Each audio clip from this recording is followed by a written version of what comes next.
Welcome to Nero Secrets. I'm your host, Jimmy. Tell us where you're watching from, and don't forget to subscribe for more mystery stories. Chapter 1. The Guest Who Came Late. The sea crashed against the cliffs of Dorset with a rhythmic, timeless violence, though the grand silhouette of Thornley House stood unmoved by the centuries of storms that had tried to shake it. The old estate, white-fronted and ivy-draped, rested atop the wind-swept bluff like a ghost marooned in the past. It was here, in this coastal retreat with its faded tapestries and brooding silence, that Miss Veronica Marsham had invited a party for the weekend. The occasion, a gathering of intimate friends in honour of her late brother's estate settlement, and so a curious mixture of mourners, distant relations, and not-so-distant opportunists found themselves summoned to this weather-beaten corner of England. Hercule Poirot arrived with his usual punctuality and flair.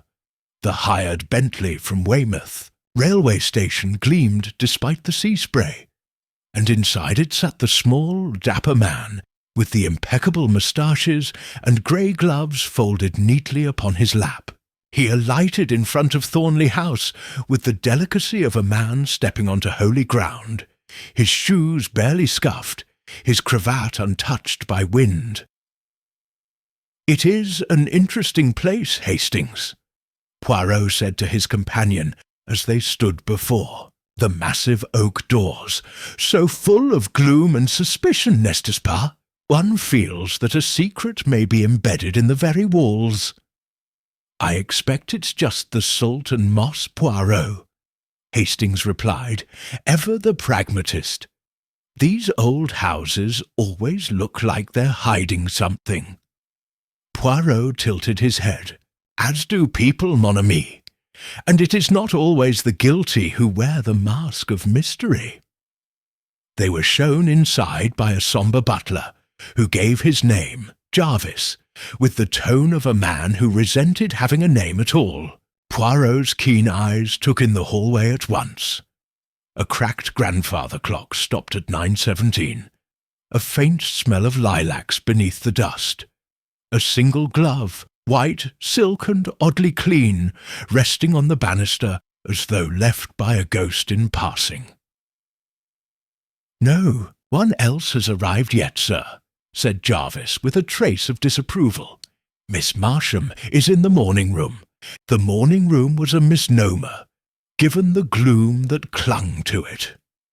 Miss Veronica Marsham rose at once to greet Poirot, her hands smooth and cold, her expression fixed in a way that suggested long-standing grief had recently become performance. "Are very kind to come, Monsieur Poirot," she said in a voice that might once have held charm, but now clung to tragedy like a brooch. Poirot bowed. "It is always a pleasure to serve justice, mademoiselle, even when justice is long overdue." She gave a tight smile and gestured to the window. "We were a happy family once, until Henry died. He was found at the base of the cliff path. It was ruled a fall." Poirot's brow arched. "But you do not believe it was a fall?" There was a silence, during which the wind howled across the moor. "No," she said softly. "He was wearing gloves, white gloves, and Henry, he hated gloves, couldn't bear the feel of them. Even in the dead of winter, he'd rather freeze than wear them." Poirot did not respond immediately. He stepped toward the fireplace, where a faint heat stirred from coals long past their prime. His eyes flicked to the mantel, where a family photograph had a face scribbled out with black ink. "You see, Monsieur Poirot," Veronica went on, "I believe someone staged it. Someone who knew Henry's habits. Someone who wanted it to look like an accident, but made a mistake. Gloves, Poirot murmured, often worn to conceal fingerprints. Yet here they were worn to betray. Fascinating. There was the sound of tires on gravel, the crunch of arrival. Poirot turned to the window as a motorcar pulled up, and several guests began to emerge. Among them, a tall, dour-looking man with a walking cane, a woman in mourning black with no sign of tears, a young man with slicked hair and nervous energy, and finally, a beaming vicar who seemed far too delighted to be part of a tragic weekend. The players take their positions, Poirot said quietly. And Hastings, catching his friend's gaze, asked, "You think this isn't just about Henry Marsham's death, Poirot?" The great detective adjusted his cufflinks. "Non, mon ami. It is about the past, and the ghost who wears gloves." Chapter 2. The glove that didn't fit dinner that evening at Thornley House was a curious affair. The long mahogany table, set with flickering candelabras and ornate silverware, stretched the length of the dining hall like a scene trapped in time. The flicker of candlelight played upon the portraits of forgotten Marsham ancestors glaring down from the panelled walls, as if silently judging the gathering below. Poirot, seated beside Miss Veronica Marsham, and across from the sombre-faced vicar, Reverend Paul Everley, found himself observing not the food, though the salmon was overcooked, but the shifting expressions of the guests. "You'll forgive me if I don't raise a glass," said Colonel Archibald Stratton, his voice hard-edged as he declined the toasting wine. "I've never found sentiment particularly digestible." Veronica didn't flinch. "Henry's death may not trouble your conscience, Colonel. It troubles mine." "Surely not at the dinner table," interjected Mrs. Eloise Marsham, a cousin by marriage, her black veil hanging absurdly low over her salad. "I do think we'd all feel better with lighter talk.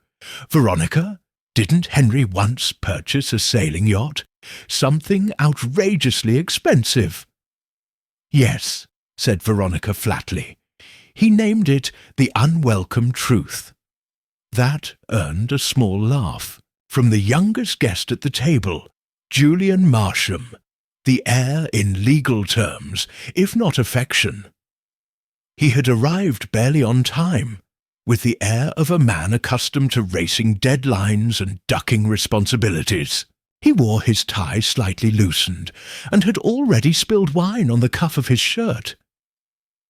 "I think Henry just enjoyed being cryptic," Julian said. "He was always leaving little riddles for people, even as a child." "Not riddles," said the vicar gently. "He called them moral traps." There was an awkward silence. "Morality," Poirot said lightly, turning toward the vicar, "is rarely a subject for polite company, n'est-ce pas?" Reverend Everley smiled. "Only when it becomes impolite, Monsieur Poirot." After the meal, the guests were invited to the drawing-room. Hastings and Poirot remained a moment behind. "Well," murmured Hastings, straightening his jacket, "a charming group, aren't they?" Poirot raised a brow. "Charme, mon ami, is rarely distributed evenly in such circles. But did you notice?" "Notice what?" "The conversation. Not one guest asked how Henry died.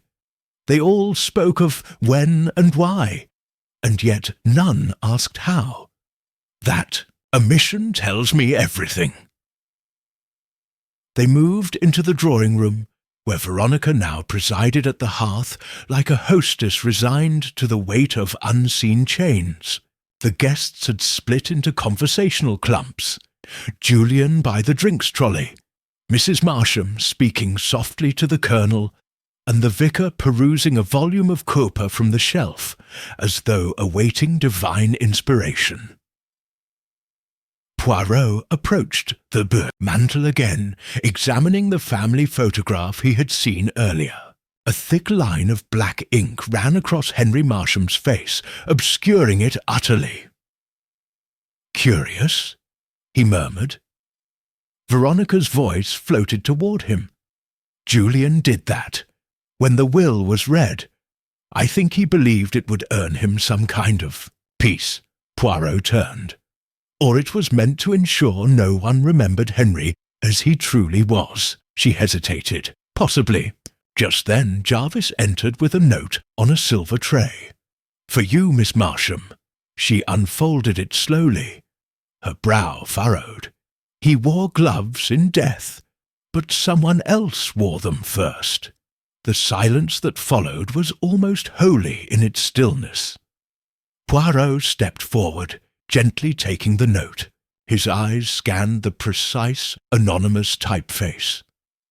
"Mon Dieu," he said quietly. "A ghost may leave footprints, but only the living write warnings."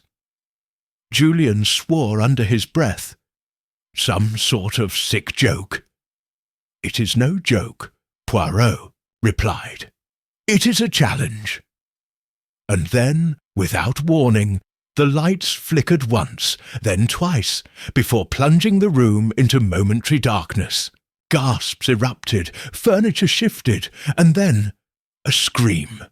Poirot and Hastings rushed toward the sound.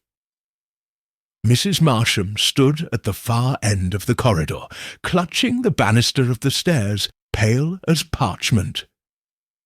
"There was someone," she whispered, standing at the landing, watching, wearing white gloves. Poirot's face hardened. "Then the ghost has returned. But he is no spirit. He is flesh and blood. And he is here." Chapter 3. A gloved shadow on the landing. The household was stirred to a state of restless disquiet. Morning came with little of its usual ceremony.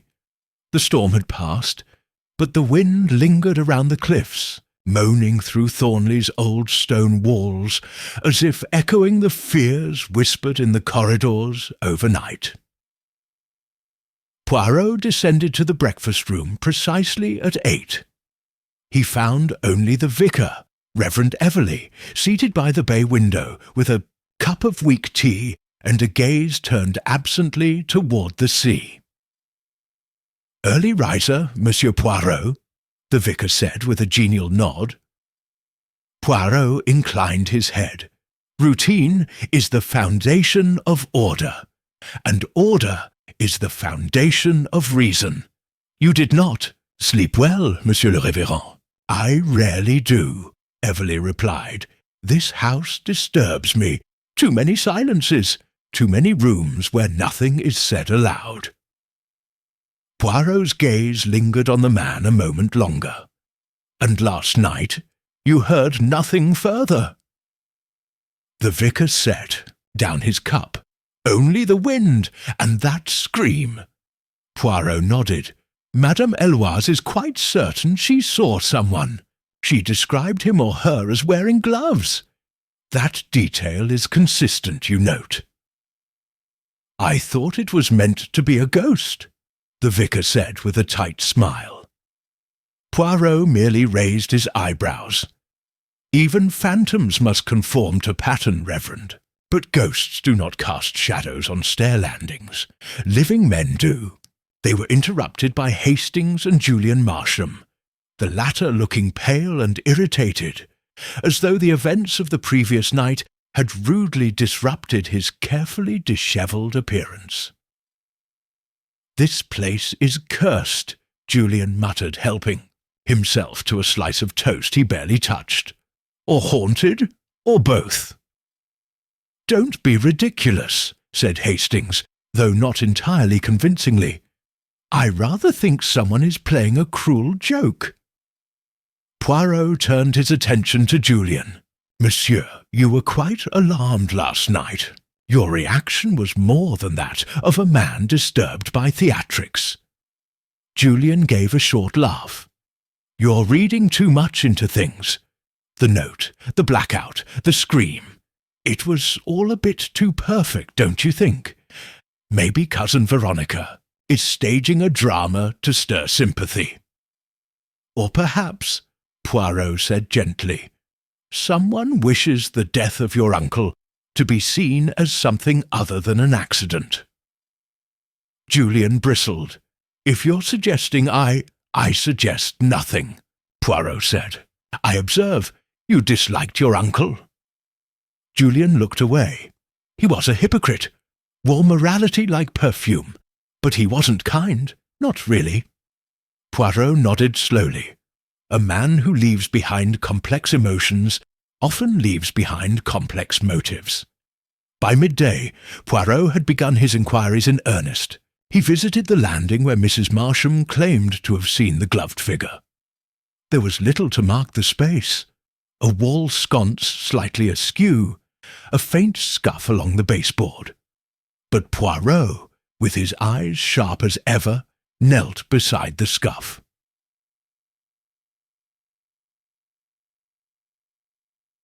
Footstep, he murmured to Hastings. Too clean for the usual dirt of Thornley, as though the shoe was recently brushed, or deliberately so. They continued toward Henry Marsham's old study, still untouched since his death. Veronica met them at the door, key in hand.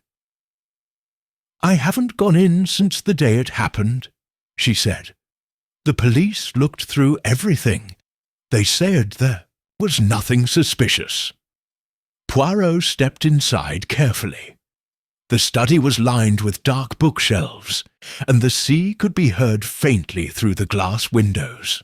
The desk was covered in orderly stacks of papers, save for a single item set apart, a monogrammed leather glove, left hand only, pristine and unused.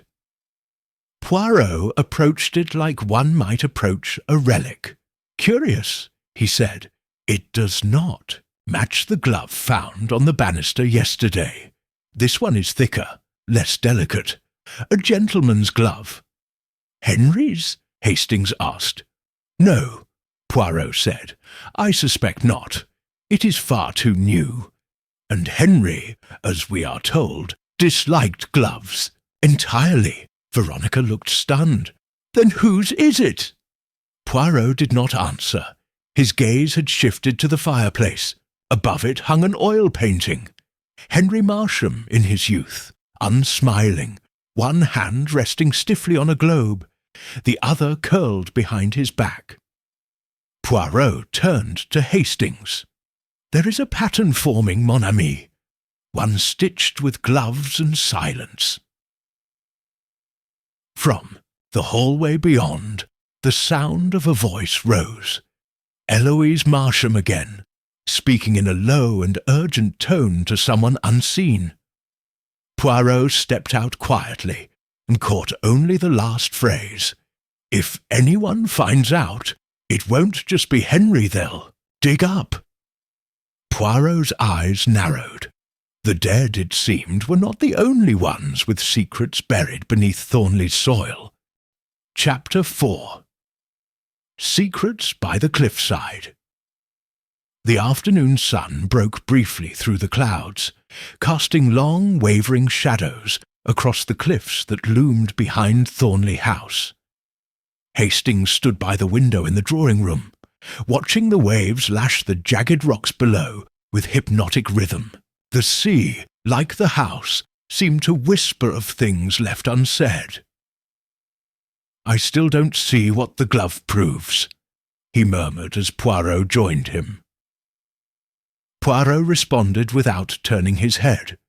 Mon ami, it proves that someone wishes to rewrite the scene of Henry's death, but has done so imperfectly. A man who never wore gloves dies with them on. Another glove, masculine and new, is placed apart from the scene. And now a woman sees a ghost wearing gloves. No, no! No, it is not a haunting. It is theatre." Before Hastings could reply, Jarvis entered, his voice low as always. "Miss Marsham requests your presence on the cliff path, Monsieur Poirot. She says she thought of something you might wish to know." "Bon," Poirot said, adjusting his lapels. "Let us go where the past came to an end." They made their way out through the rear gardens, down a narrow winding path that cut through overgrown hedges and stone steps slick with salt. Veronica Marsham stood at the top of the final descent, where a thin iron railing marked the cliff's edge.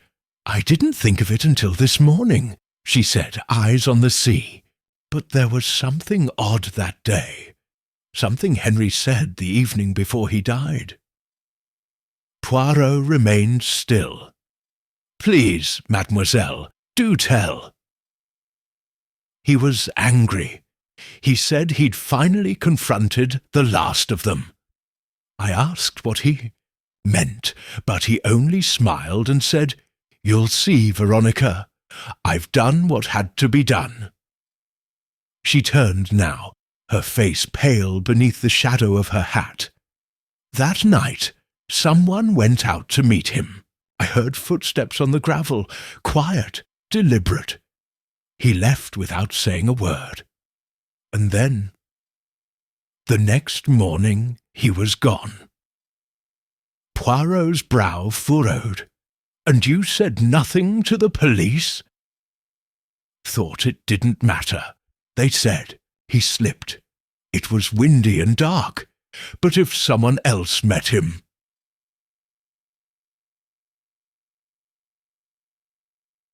"They may have helped him fall," Hastings finished grimly. Poirot turned to scan the area. The cliffside was narrow, dangerous even in daylight. A drop of nearly 80 feet ended in sharp boulders, perpetually drenched in spray. A fatal accident, yes, but also an ideal place for a subtle murder. No witnesses, no weapon, no trace. Poirot stepped closer to the edge, then crouched low, examining the rusted railing. It had been freshly scrubbed, the oxidation interrupted by faint traces of a recent cloth wipe, cleaner than the rest. He stood abruptly. "Someone was here recently, perhaps last night, possibly to ensure nothing incriminating remained." Veronica's voice trembled. "You think they returned after all this time?" Poirot nodded slowly. "Not just returned, mademoiselle. I believe they never left. They ascended the path in silence. But just before re-entering the house, Poirot paused. The faintest sound, a click, then the soft crush of gravel behind the laurel hedge. Hastings turned, but there was no one visible. Poirot did not pursue. "Did the mouse believe it is unseen, Hastings?" he said softly. "The trap is not yet sprung." Back inside, the household had begun to gather in the salon once more. The mood was muted. Julian Marsham sat thumbing through a newspaper he wasn't reading. The Colonel paced before the fireplace, pausing only to pour himself a drink with military precision. Eloise sat stiffly, her hands in her lap, clutching something wrapped in a silk handkerchief. Poirot approached quietly. "Madam," he said with gentle courtesy, "might I inquire what it is you hold so tightly?"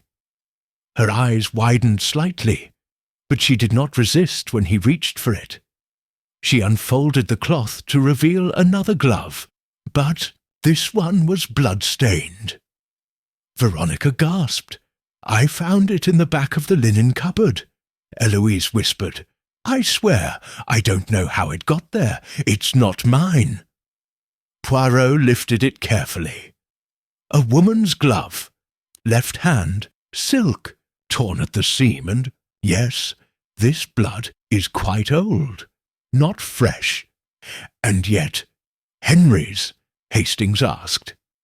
Poirot glanced around the room. Possibly, or perhaps someone else bled that night. Someone who was meant to remain invisible. He walked slowly to the window, holding the glove up to the light. One ghost wears gloves, he said. Another buries theirs. But both are very much alive. No one spoke. Poirot turned, eyes gleaming with the precision of thought. The truth, mes amis, is beginning to emerge, but it does not come willingly. We must coax it, with care, with patience. And though he did not say it aloud, with the certainty that someone in that very room had once walked out into the night wearing gloves and returned without them. Chapter 5. The locked room in the East Wing later. That evening, as twilight settled over Thornley House and cast long shadows into its corners, Poirot requested a private word with Jarvis, the butler. They met in the study, where Poirot had taken to keeping watch over the clues, both those known and those yet to declare themselves. Jarvis stood as straight as a sentry, his grey eyebrows slightly raised as if in perpetual judgment. "You wish to see me, Monsieur Poirot?" "Oui, Jarvis. You have been with the Marsham family for how long?" 37 years, sir." "Then you know the house as one knows an old friend, or an old adversary. Tell me, if you will, who had access to the linen cupboard where Madame Eloise discovered the glove?"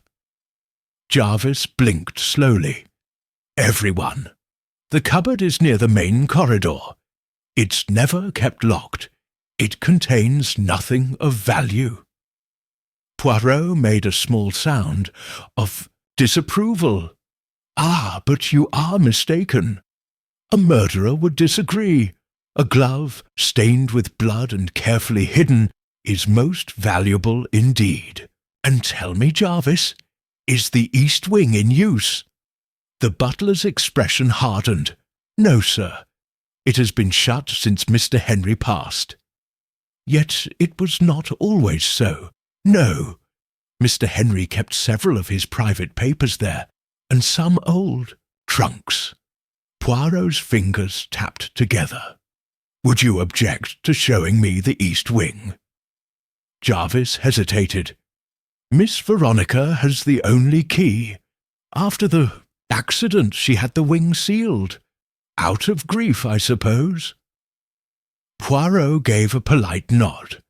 "Then let us not disturb her yet." Hastings, who had entered just in time to catch the last exchange, waited until Jarvis departed before saying, "So, now it's the East Wing. I feel as though this house is nothing but wings and secrets." Poirot smiled faintly. "That, mon ami, is precisely what it is. A house where each person inhabits their corner of silence." Before long, the guests had reconvened in the drawing room under Veronica's somewhat strained hospitality. Tea was served, but few touched it. "I hardly think we're in danger," said Julian with a forced chuckle, though he glanced toward the windows more than once. "Honestly, a glove, found in an old cupboard, doesn't mean anything. This is turning into one of those ghastly country house thrillers." Colonel Stratton scowled. "And what exactly should we do, eh?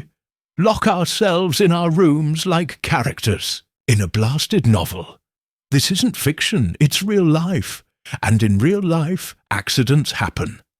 Henry died because he was careless. End of story." Reverend Everley stirred. "But truth has a way of resisting burial," he murmured. "Even in soil as old as Thornley's." That line drew all eyes toward him. "Something you'd like to confess, Reverend?" Julian said sharply. Everly met the younger man's eyes without flinching. Only that I warned Henry. About the will. About the secrets he was stirring up. Veronica leaned forward. What do you mean? He intended to rewrite it, Everly said, voice low. Just days before he died. Said he'd made errors in moral judgment and wanted to set them right. Julian turned pale. He never said anything to me. Poirot raised a hand. And did he say to whom he would leave his estate? No names, the vicar said, only that someone who had been wronged long ago deserved to be remembered. A hush fell. Eloise Marsham looked visibly shaken. Poirot broke the silence. And this new will, was it ever signed? I don't know, the vicar replied. He asked me to pray on it with him the night before he died. That was the last time I saw him. Poirot sat back, folding his hands. A will, unsigned, a glove, blood-stained, a ghost in the night, and a house with a locked wing. He glanced around. Each clue alone may be innocent, but together they whisper. The fire sputtered in the hearth, casting shadows across the polished floor. It was then that Jarvis re-entered. Pardon, sir. Miss Marsham sent me with this. He handed Poirot a small brass key and a folded slip of paper. Poirot opened it. You may investigate the East Wing. Veronica Poirot's brow arched, and he gave a small smile. Ah, he said, at last the house invites us into its memory. Hastings glanced at the clock. Shall we go now? Poirot rose. Immediately. The dead wait patiently, Hastings, but the truth rarely does. They moved through the house, past dusty corridors and shuttered rooms, until they reached a narrow hall, barred by a carved oak door. The key turned with a reluctant click, and the door creaked open on hinges stiff with disuse. The east wing breathed with silence. Dust coated the air, disturbed only by the beam of Hastings's torch. At the end of the corridor was a study. Poirot stepped inside. The room was pristine, untouched, too untouched. And on the desk sat a document folder, still sealed with Henry Marsham's initials embossed on the leather. Poirot picked it up, examining the clasp. It is not tampered with, he said. Then his eyes fell upon the blotting pad beneath it. He held it to the light, and there, imprinted faintly on the last sheet, were the ghostly outlines of words. 2 names, one crossed out, one underlined, and beside it, in cramped but angry handwriting, they'll never forgive me. Poirot stared at it in silence. The dead were speaking. At last. Chapter 6. Names that shouldn't be known. The fog rolled in that night like a second skin, swallowing Thornley House and muffling the creak of its eaves and the sighs of its aging timbers. Poirot stood alone in the East Wing study, the sealed leather folder still in his gloved hands. The name imprinted on the blotter lingered in his mind, not for what it revealed, but for what it dared not reveal. Back in the main wing, Hastings waited in the small parlour, pacing restlessly. When Poirot entered, he looked up quickly. Well, did the names mean anything to you? Poirot's lips pressed together. One was obvious, Veronica. The other was scratched out, so violently that it tore through the page. You think Henry was planning to change the will? Poirot gave a slow nod. But what matters more is why. What could provoke such guilt that he would use words like, "never forgive me"? The motive for murder, Hastings, is rarely only money. It is guilt, jealousy, fear. They were interrupted by a sharp knock. Jarvis again, holding a bundle of fabric. "I found this tucked behind the tapestry in the east corridor. I believe it was recently hidden." Poirot took the bundle and unwrapped it carefully. Inside was a coat, dark wool, faintly damp, and in the right-hand pocket another glove, matching the masculine one from Henry's study. Poirot's voice was low. Then the man who returned to that room did not return alone. He returned prepared, for concealment, for silence. "But whose coat is it?" Hastings asked. Poirot held it up. The inner label had been cut out. Hastings sighed. "So, we have nothing?" "No, mon ami," Poirot said with a small smile. "We have something. Someone removed their identity from this coat. That alone tells us the coat is not simply lost. It was hidden. And people do not hide the innocent." That evening, Poirot requested a private interview with Colonel Stratton. The colonel arrived precisely on time, smelling faintly of tobacco and starch. He took the chair Poirot offered stiffly, as though it were part of a drill. "Colonel," Poirot began, "you were a close friend of Henry Marsham, no?" "Of sorts," Stratton said. "We served together in India. He saved my life once. I suppose that's something." "You were here the weekend he died?" Stratton's jaw tightened.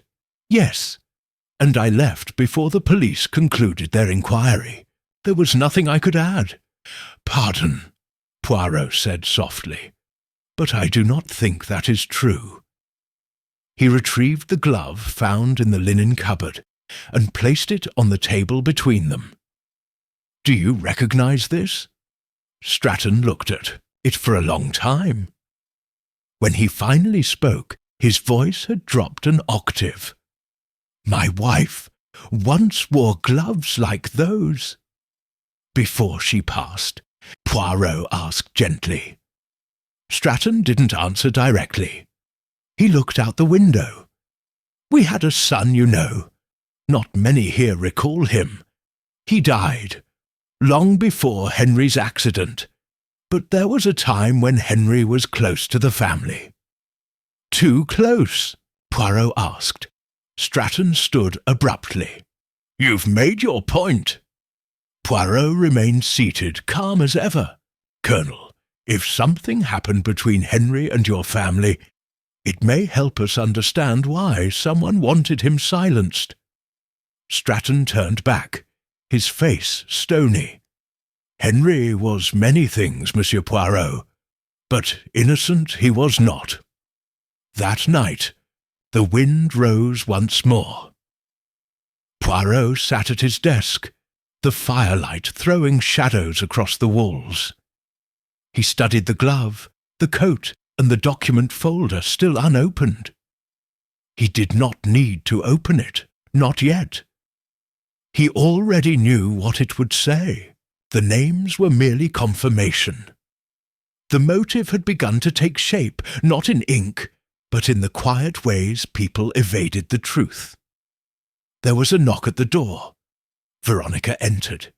She looked pale. "Monsieur Poirot," she said quietly. "Something's missing." "Yes, mademoiselle. My brother kept a journal. He wrote in it every day. I thought it was in the study. I searched this morning. It's gone." Poirot's eyes narrowed. "A missing journal," he said softly. "That is very dangerous, because a journal is not just a record. It is a mirror, and someone in this house does not wish to be seen." He stood. "It is time," he said to Hastings, "to gather the threads. one by one, before the ghost returns with both gloves on. Chapter 7. The Man Who Stayed. Too quiet morning broke with a kind of hush, as if the wind itself had drawn a breath and paused. The mist clung low along the garden hedges and draped itself over the windows of Thornley House, dulling the edges of every shadow. Poirot sat in the breakfast-room, sipping his usual black coffee. No milk, no sugar, precisely as always. Across the table, Hastings toyed with a boiled egg, clearly too restless to eat. "There's something we're missing," he muttered. "The glove, the coat, the names, the missing journal. They're all threads, but I still don't see the pattern." Poirot looked at him calmly. "That is because, mon ami, the pattern is psychological, not chronological. We must not look only at what has happened, but at how the people around us react to what has happened. It is the behavior that betrays the truth, not the timeline." At that moment, Jarvis entered with his usual quiet efficiency, carrying a silver tray. "A letter, sir, addressed to Miss Marsham, but slipped beneath the door to your suite." Poirot took the envelope. The paper was thick, folded with meticulous care. There was no stamp. Inside, a single sheet bore only 7 words, typed in all capitals. Truths deserve to stay buried. Poirot passed the note to Hastings. "It is not a threat," he said quietly. "It is a warning." "A warning from whom?" "That," Poirot said, "is the next question." Later that day, Poirot asked to speak privately with Reverend Everley. They met in the small chapel that stood adjacent to Thornley House, a dear relic from the estate's more devout past. The vicar stood before the altar, hands clasped behind his back, his face half lit by the coloured glow of the stained glass. "You look troubled, Monsieur le Révérend," Poirot said gently. "Spiritual unrest is part of the profession, I'm afraid." Poirot approached slowly. "But this is not the unrest of faith. This is the unrest of conscience." Everley turned his head slightly. "Are we confessing, Monsieur Poirot?" "Only observing," Poirot said. "You told us you prayed with Henry the night before his death, that he spoke of a moral failure, that he intended to write it, but you never told us what that failure was. I didn't think it was my place." "Then I shall help you," Poirot said. "The person Henry intended to include in the new will, was it someone outside the family?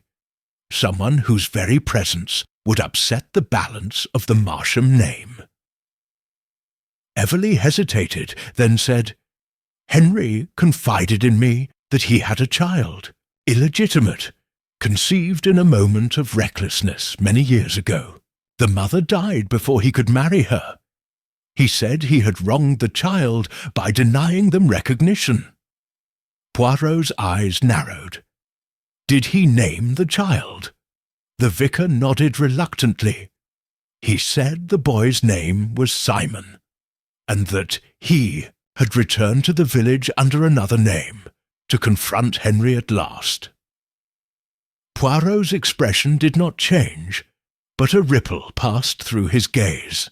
"Simon," he murmured, "a name we have not heard among the guests." "No," said Everley, "because Simon is not listed, but he is here." Poirot's mind turned like a lock clicking open. That evening, Poirot summoned Veronica, Hastings, and the others to the drawing-room under the pretext of a shared supper.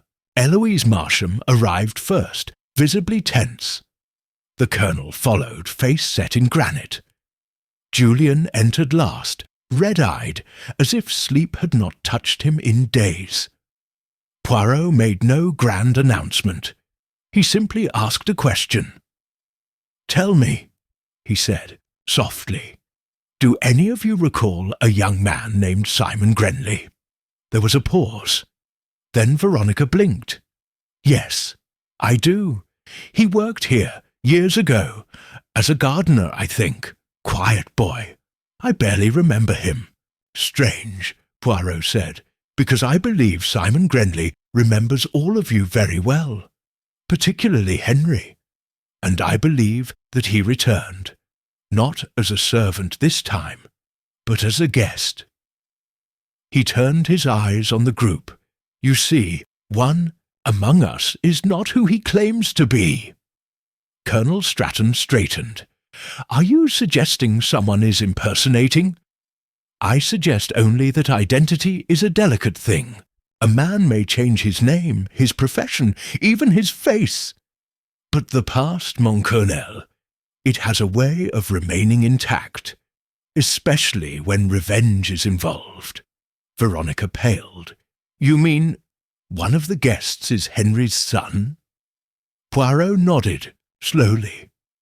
"And I believe this young man came not to reconcile, but to expose, to force Henry to name him, perhaps even to blackmail him.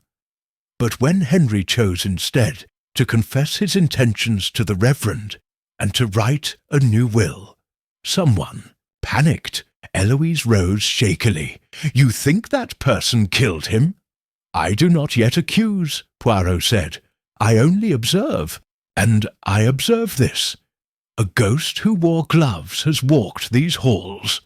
But he is not a phantom. He is a son, and he has not yet finished what he came to do."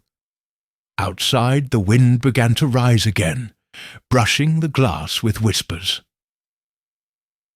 Poirot's eyes the light of revelation flickered. He was close. The final piece was near, so near it was breathing the same air. Chapter 8. A portrait turned to the wall. The following morning, Thornley House felt colder than usual, though the fireplaces still burned and the tea was served piping hot. Hastings stood near the gallery staircase, observing Poirot as he methodically examined the walls lining the corridor to the east wing. His small frame moved slowly, eyes drifting from frame to frame, pausing only when something struck him as inconsistent. It was then that Poirot stopped before a gap between two portraits. "Do you see it, Hastings?" he asked quietly. Hastings frowned. "See what?" Poirot pointed to a faint outline on the wallpaper, rectangle-shaped, its edges slightly darker, untouched by dust. "There was once a painting here," he said, "removed recently." "Strange place to hang one," Hastings remarked. "It's not even symmetrical." Poirot's eyes twinkled. "Which makes it all the more deliberate. Someone did not redecorate. Someone wanted something gone." They continued along the hall until they reached a small storage room tucked behind the east stairwell. Poirot opened it with the same brass key Veronica had given him the day before. Inside was musty darkness and the scent of mothballs. Old chairs, trunks, and lampstands leaned together like a forgotten congregation. But against the far wall stood the missing painting, face down, shrouded in an old dust sheet. Hastings helped lift the canvas. When they turned it over, both men stood in silence. It was a portrait clearly painted years ago. A man in his 30s, handsome, brooding, seated with a book open on his lap. His expression was unmistakable. Cold, intense, intellectual. The plaque at the bottom read, "Henry Marsham, 1928. But something else caught Poirot's attention. Tucked into the corner of the frame, barely visible beneath a layer of grime, was a second signature in the bottom right-hand corner of the canvas. Not the artist's, a name. Simon. Poirot inhaled slowly. Then it is as I suspected. This was not merely a portrait. It was a declaration. A coded accusation. You mean the painter, Simon Grenly, was Henry's son? Hastings asked. I believe so. And this portrait, painted years ago and hung in private shame, was a constant reminder to Henry of a past he dared not acknowledge. Perhaps it was removed after Henry's death, to erase that guilt. They returned to the drawing-room where the others had gathered once more, under Poirot's polite but firm request. Julian lounged in an armchair, clearly irritated. Colonel. Stratton stood near the window, arms crossed. Eloise sat quietly, her eyes downcast. Veronica, however, watched Poirot closely, as though she had begun to understand the shape of the truth approaching. Poirot placed the portrait upright against the wall. Ladies and gentlemen, he began softly, this is not a case about murder alone. It is a case about shame, about the past that refuses to remain silent. This painting by Simon Grenly was a confession, not a request for acknowledgement, but a weapon, a reminder. He turned to Julian. You knew about him, didn't you? Len looked stunned. Of course not. But you had motive, Poirot continued. Your inheritance, your position, all threatened if Henry made this child legitimate. If he signed that new will. Julian stood defensive. I didn't kill him. I never even saw this painting before. No, Poirot said. I do not think you killed Henry. But I think you knew someone might, and you let it happen. A beat of silence. Julian said nothing. Poirot shifted his gaze.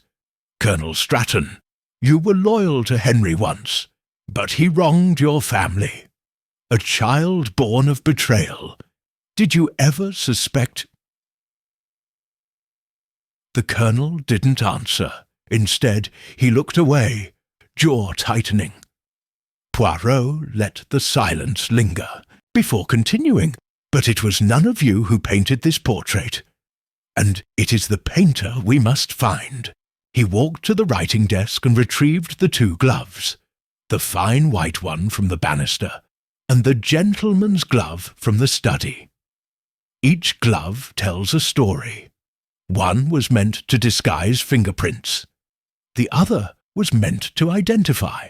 But the person who left these behind, he did not expect the portrait to remain, nor the will to be rewritten. Eloise raised her head. Then where is he now? If Simon is here, why hasn't he revealed himself?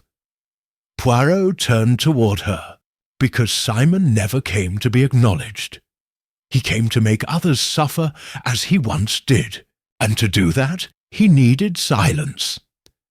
There was a soft knock on the door. Jarvis stepped in. Excuse me, sir. We've just discovered a trunk in the cellar, locked but labelled Grenly. Poirot's face shifted almost imperceptibly. At last, the final relic. He turned to the group. Inside that trunk, I believe we will find Simon's journal, or perhaps Henry's, perhaps both. But more than that, we will find intention, proof of what this house has hidden for far too long. He paused, his voice quiet now. The ghost who wore gloves does not haunt this place because he is dead. He haunts it because he has not yet been seen. Chapter 9. The Trunk Beneath the House. The air in the cellar was cold and close, heavy with the scent of damp stone and old wood. A single bulb swung overhead, casting a weak yellow light over stacks of crates and boxes layered in dust. Hastings held a handkerchief to his nose, while Poirot descended the final step, eyes scanning the cavernous storage room. "There," Jarvis said, gesturing toward a battered trunk shoved beneath an old wine rack. "I didn't even know it was there. Must have been placed behind the barrels years ago." The trunk was made of oak, reinforced with tarnished brass. Across its top, barely visible through the grime, was a faint stencil in black paint. Grenly Poirot knelt beside it, running a gloved finger along the edge of the lock. "It has not been opened recently. The dust tells us so, but it has also not been forgotten. Someone took care to keep it hidden." Hastings crouched beside him. "Do you think it belonged to Simon?"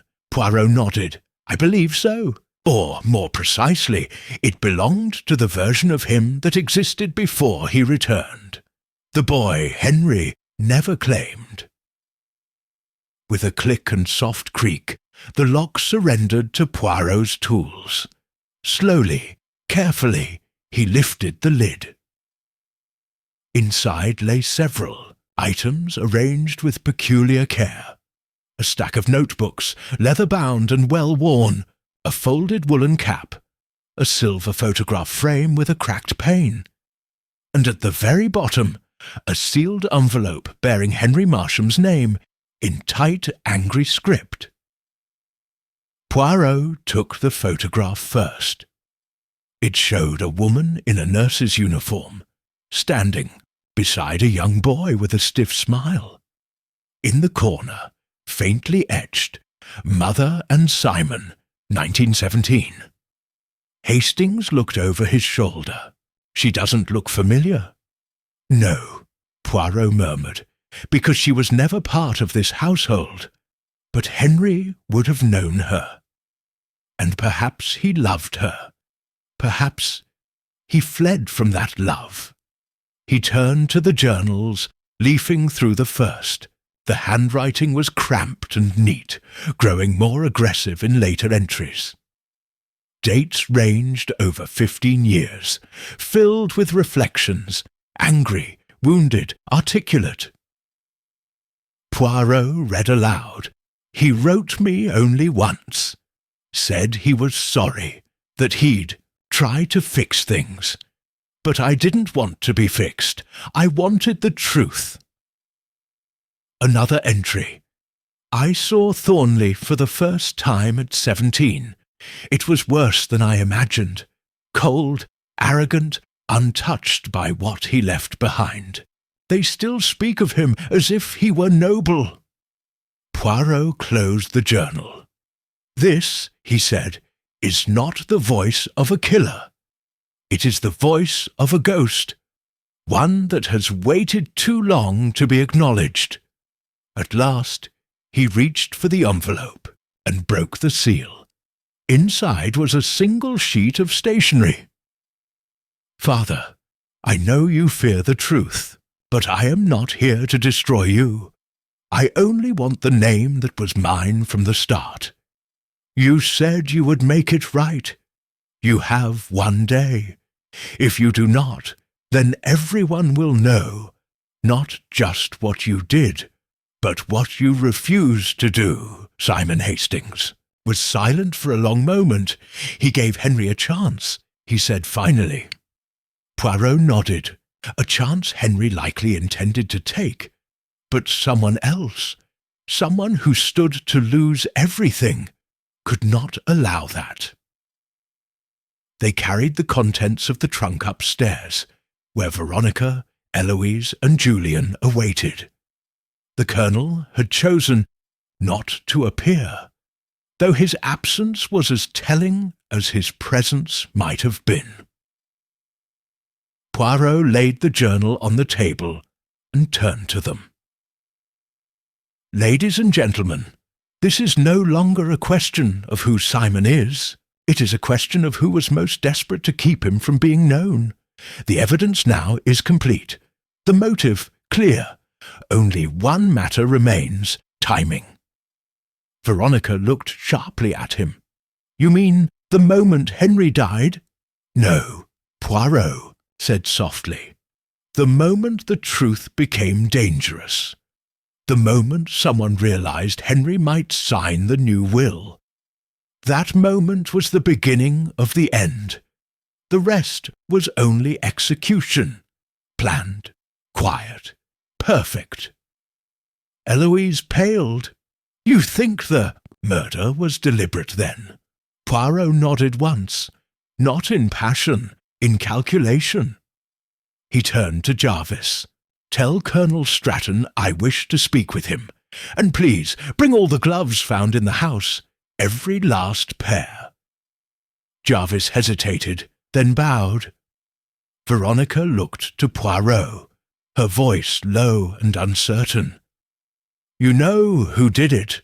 Poirot's gaze settled on the portrait of Henry over the fireplace.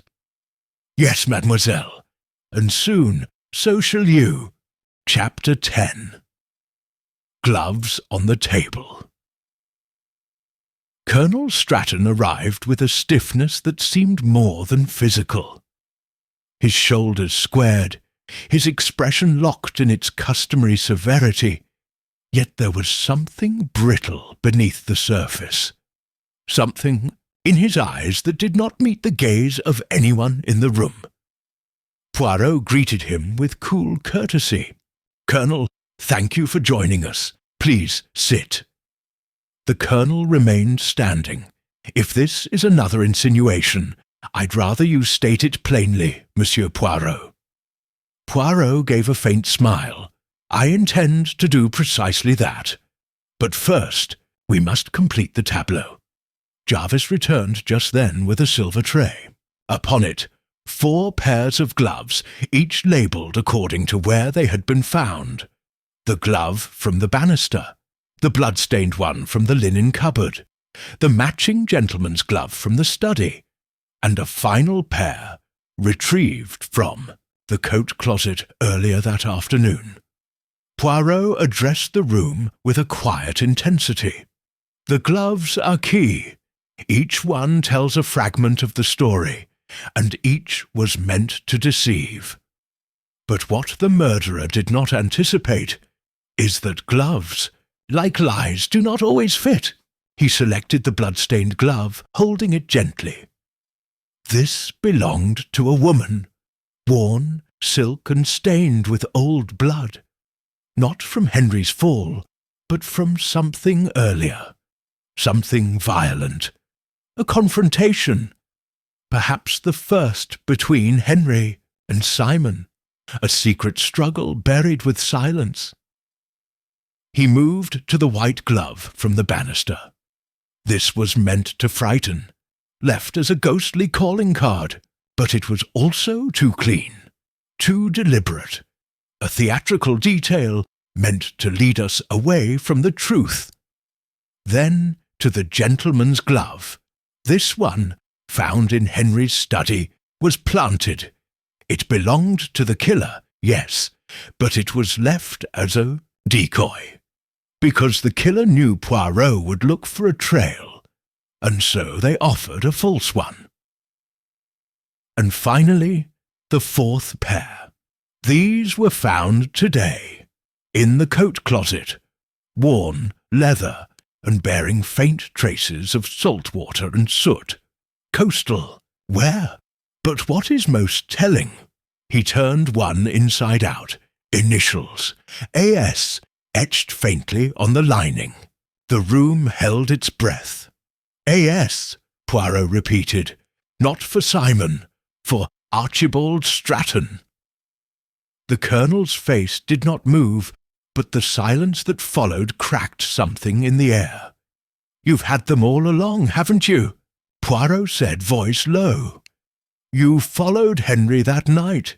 You confronted him on the cliffs. You did not intend to kill him, not at first. But something was said, something that confirmed your worst fear. Poirot turned to the others. Simon Grenly was not just Henry's son.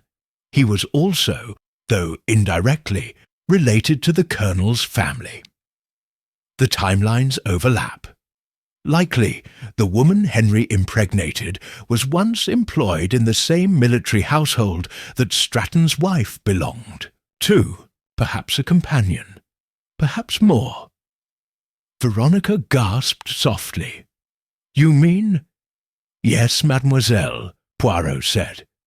"Henry's affair may have intersected with the Colonel's past in more ways than one. The Colonel saw Simon not just as an embarrassment to the Marsham name, but as a threat to his own." Stratton's voice was rough now. "He said he'd name the boy, make it public, expose everything. My wife's memory, my son's place, would be tainted." Poirot nodded solemnly. "And so you met him on the cliff. You argued. Perhaps you only meant to frighten him, but the sea was loud, the footing uncertain. You pushed, or he stumbled." Stratton closed his eyes. "I told him to go quietly," he said at last.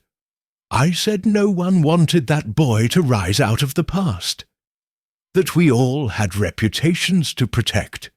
He laughed at me, said he'd already signed the new will, said Veronica had it, that there was no stopping it now." He opened his eyes again. "I didn't mean to kill him, but the moment he slipped, when I saw him fall, I didn't stop it." A long silence followed. The sea wind moaned faintly through the house. "And the gloves?" Veronica asked quietly. "I wore them to hide it. Not fingerprints, shame."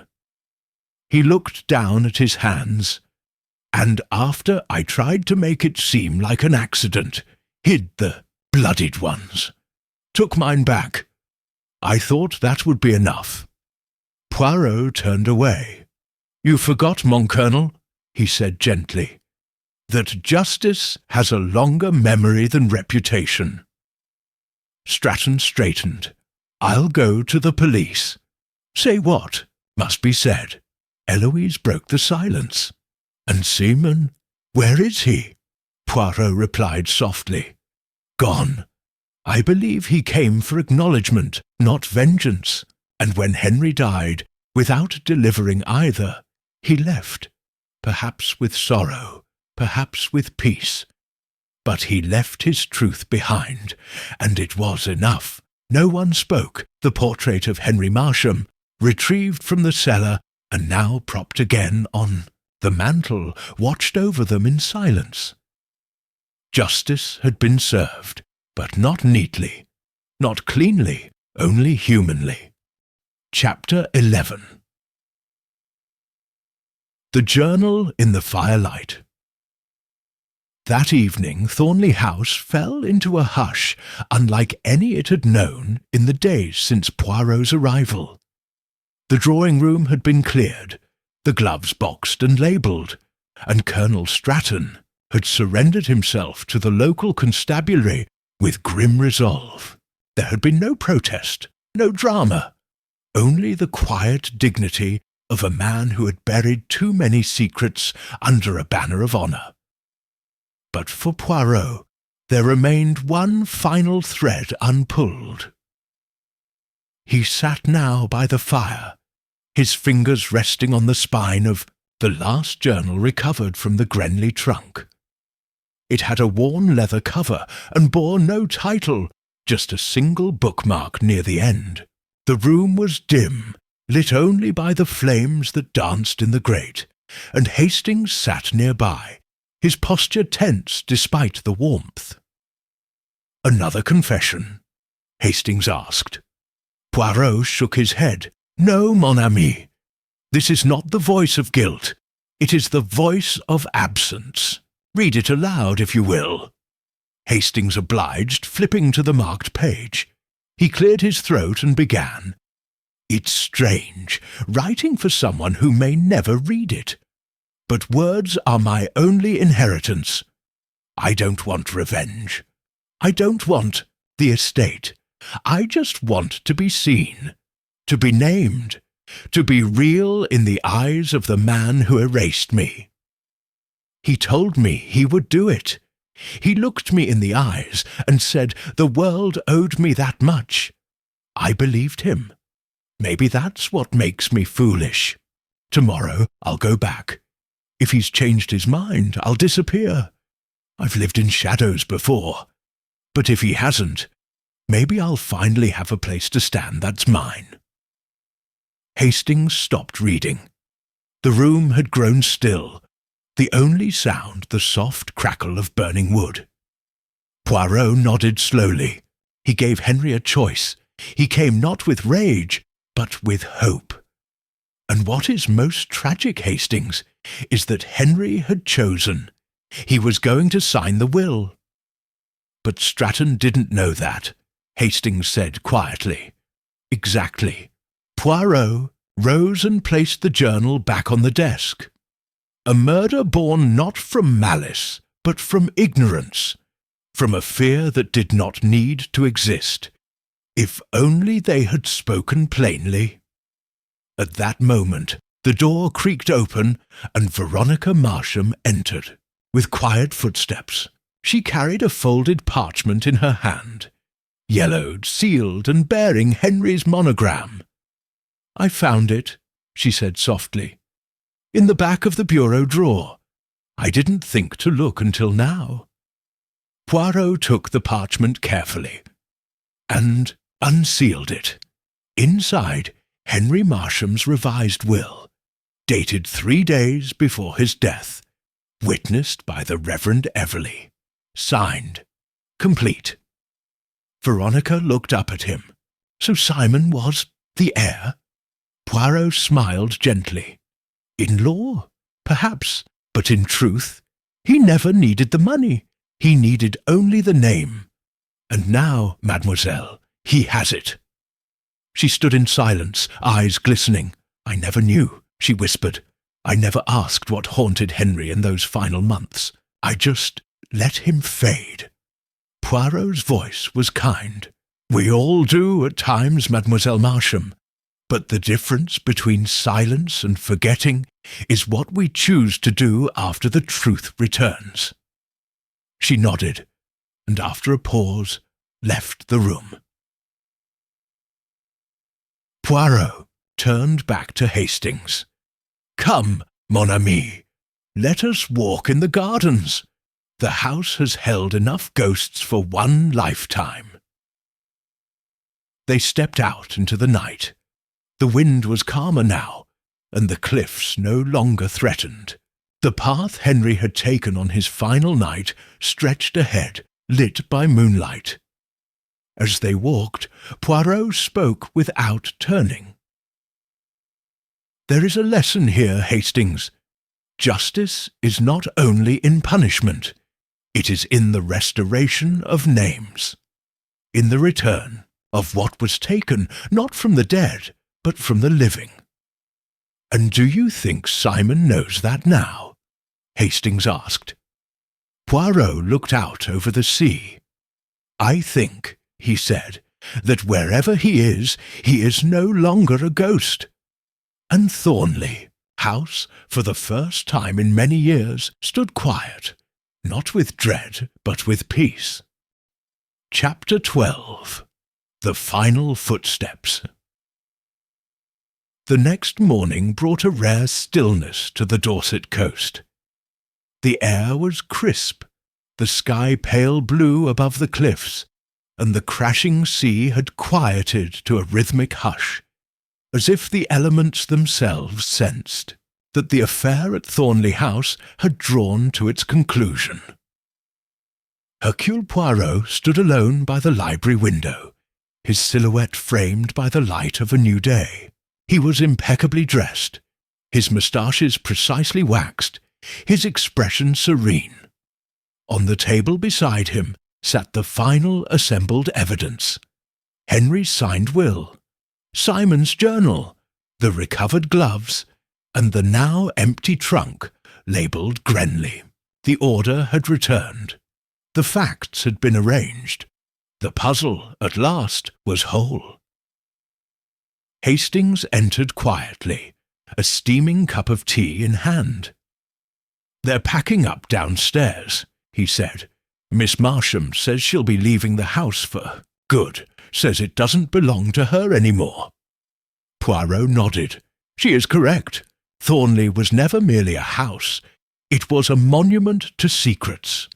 And now that they have been unearthed, their purpose is fulfilled."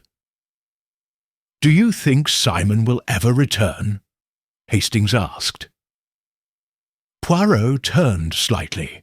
"No, I believe he has taken what he needed, the truth, the recognition, the final proof that his father had not died a coward, that he had not died silent." Hastings walked to the fireplace, glancing at the portrait of Henry Marsham, now fully restored to the drawing-room wall. It had been dusted, reframed and placed beside the painting Simon had signed, unmistakably similar in composition. The resemblance was subtle, but undeniable. "And Stratton?" Hastings asked. "Do you think the courts will be merciful?" Poirot sighed. "It is not for the courts to weigh mercy, only justice. But he did not act out of greed. He acted out of fear. That does not absolve the act, but it explains it. And Hastings, as I have always said, to understand is not to forgive, but it is the first step." They fell into silence for a moment.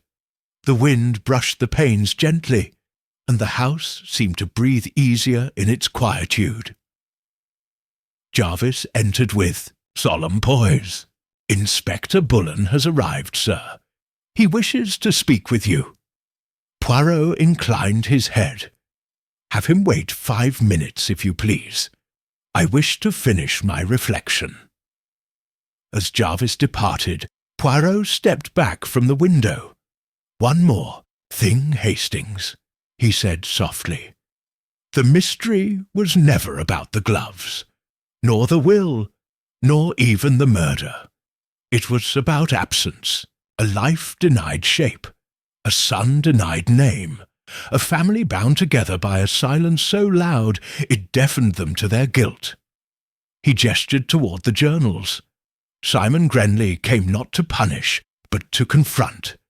And he left, not defeated, but whole. Voila! That is the true resolution." Poirot took a final glance at the room. The bookshelves, the cold hearth, the quiet portrait gazing into history, and allowed himself a faint melancholy smile. "And now," he said, reaching for his gloves, "the ghosts of Thornley House may finally rest, and so may we." They stepped out into the morning light, and for the first time since his arrival, Poirot did not look back. The case of the ghost who wore gloves was closed, not with fanfare, but with understanding, not with vengeance, but with peace.